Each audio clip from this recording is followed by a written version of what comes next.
Baik, adik-adik sekolah minggu, sebelum kita mendengarkan firman Tuhan, marilah kita mengambil sikap berdoa, lipat tangan dan tutup matanya, kita berdoa.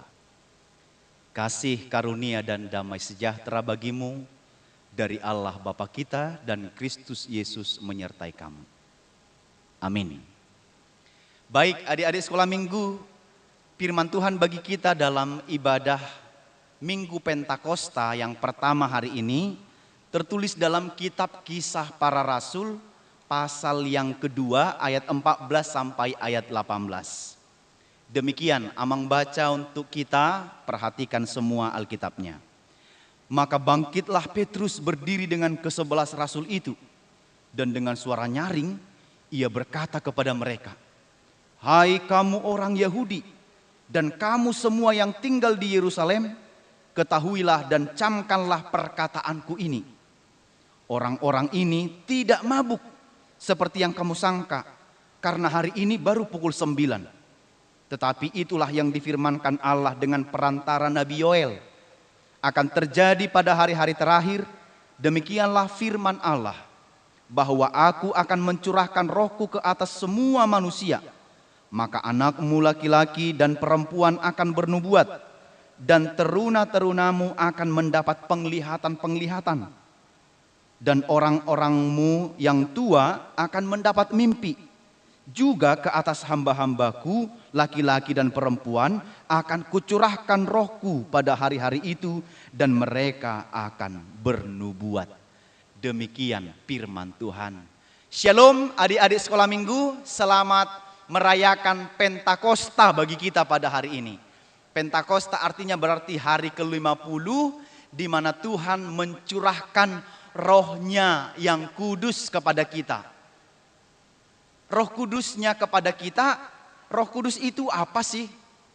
Roh Kudus itu sebenarnya anak-anak sekolah minggu, Allah itu sendiri. Yesus itu sendiri, tetapi tidak lagi dalam bentuk atau rupanya seperti fisik begini. Tidak dapat lagi dipegang begini, dipeluk. Tapi dalam rupa roh. Seperti angin. Tetapi dia memiliki kekuatan begitu. Tapi nanti adik-adik sekolah minggu jangan salah dikirai kalau ada angin itu sudah roh, tidak. Tetapi rupanya dalam rupa roh. Jadi Allah kita itu sekarang sudah ada di semua tempat dan di semua waktu. Karena dia dalam rupa roh. Jadi dimanapun adik-adik ada, Yesus itu berada bersama-sama dengan kita. Nah, itu dulu yang pertama. Adik-adik sekolah minggu, siapa di sini yang suka berbicara yang benar? Atau ada di sini adik-adik yang suka berbicara yang tidak benar, yang palsu, yang tidak baik begitu, yang mengata-ngatain kawan-kawannya? Nah, pada firman Tuhan kita hari ini, adik-adik sekolah minggu, dikatakan saat bernama Petrus sedang berkhotbah, ya, dia menceritakan tentang bagaimana Tuhan Yesus itu menyelamatkan kita umat manusia dan orang-orang berdosa. Minggu lalu kan kita sudah mendengar cerita setelah Yesus naik ke surga, ia berjanji mengutus Roh Kudus. Maka kemudian pada hari Pentakosta, ini saya perlihatkan ya. Nah, sekarang Tuhan Yesus sudah mencurahkan Roh Kudusnya kepada murid-muridnya. Maka gambaran dari roh yang dicurahkan itu bentuknya dalam lidah-lidah api seperti yang Amang pakai. Coba kalian lihat. Ya, tiba-tiba berbunyilah katanya setelah Yesus naik ke surga. 10 hari kemudian dia mengutus Roh Kudus. Ya, ada suara yang sangat besar. Kemudian ketika itu murid-muridnya berkumpul dalam satu rumah, datanglah bunyi yang besar, maka angin bertiup ke rumah itu dan murid-murid muncullah lidah-lidah api dalam kepala mereka. Ya, dan mereka dipenuhi oleh Roh Kudus. Jadi gambarnya seperti ini. Mereka dipenuhi oleh Roh Kudus, tapi adik-adik bukan berarti kalau adik-adik nanti melihat ada api di rumah, itu sudah Roh Kudus ya, Mak. Enggak. Hanya penggambarannya bahwa Roh Kudus itu datang kepada murid-murid Yesus yang sedang berkumpul di rumah tadi itu dengan lidah-lidah api. Jadi tidak setiap lidah-lidah api itu adalah Roh Kudus, tidak. Jangan nanti salah kan. Nanti mamaknya masak nasi di rumah pakai kompor begitu. Mak, itu Roh Kudus, bukan.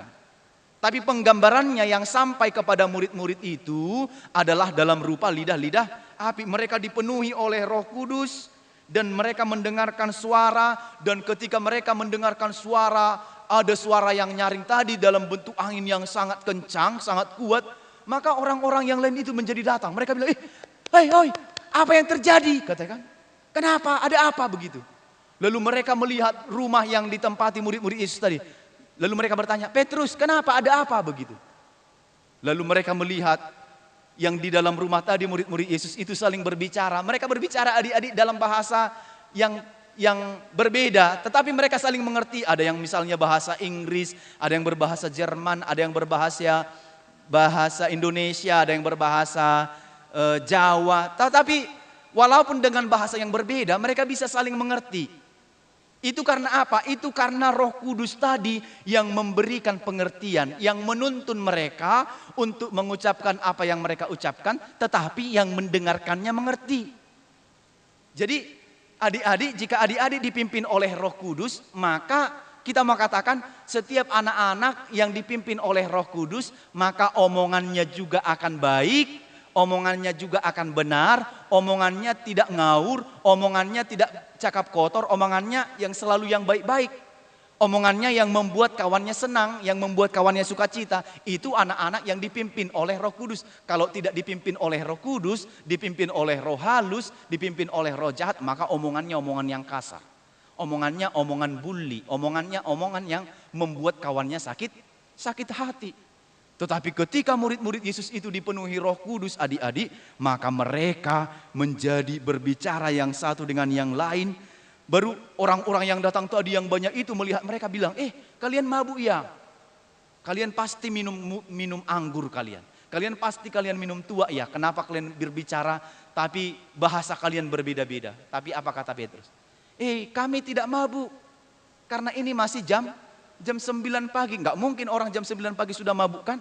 Nggak mungkin. Maka mereka sebenarnya karena ketika mereka berbicara dengan bahasa yang berbeda itu adik-adik, itu karena Roh Kudus yang memimpin mereka. Dan apa yang mereka sampaikan itu adalah tentang karya, keselamatan, dan perbuatan Yesus dalam kehidupan mereka. Jadi apa yang mereka ceritakan itu, apa yang mereka katakan itu, dan apa yang sedang mereka perbincangkan itu, yang mereka saling bicarakan antara murid yang satu dengan yang lain, yang satu dengan yang lain, itu adalah tentang berita keselamatan dari Yesus. Jadi mereka bukan bicara gosip.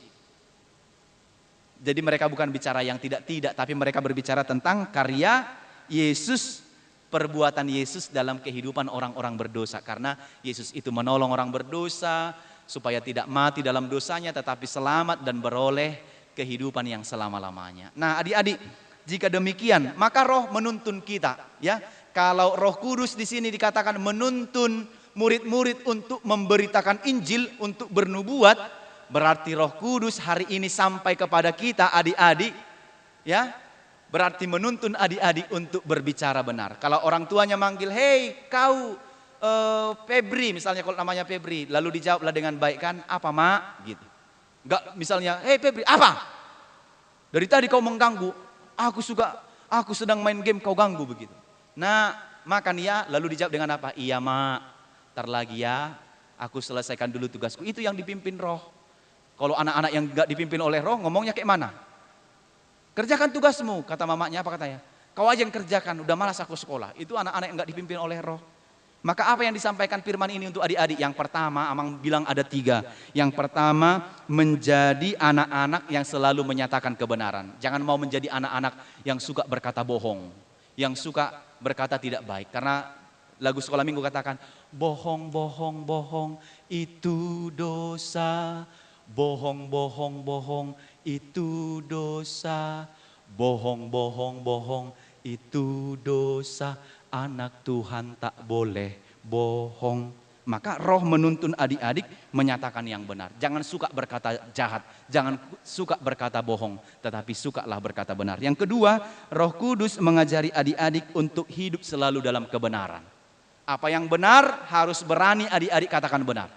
Apa yang salah harus dikatakan salah. Pokoknya harus hidup dalam kebenaran. Yang ketiga dan yang terakhir adalah berbicara, berkata-kata, berbuatlah dengan baik. Pakailah mulutnya dalam kehidupan sehari-hari dengan baik, berbicara dengan baik, berdoa, bernyanyi dengan baik. Untuk itulah mulutnya dipakai, bukan untuk hal-hal yang jahat. Karena itu adik-adik sekali lagi, berbicara dengan baik, berkata-kata dengan baik. Dengan demikian itulah anak-anak yang dipimpin oleh roh. Di luar dari itu berarti hidupnya dipimpin oleh roh jahat. Siapa di sini adik-adik yang mau hidupnya dipimpin oleh Roh Kudus?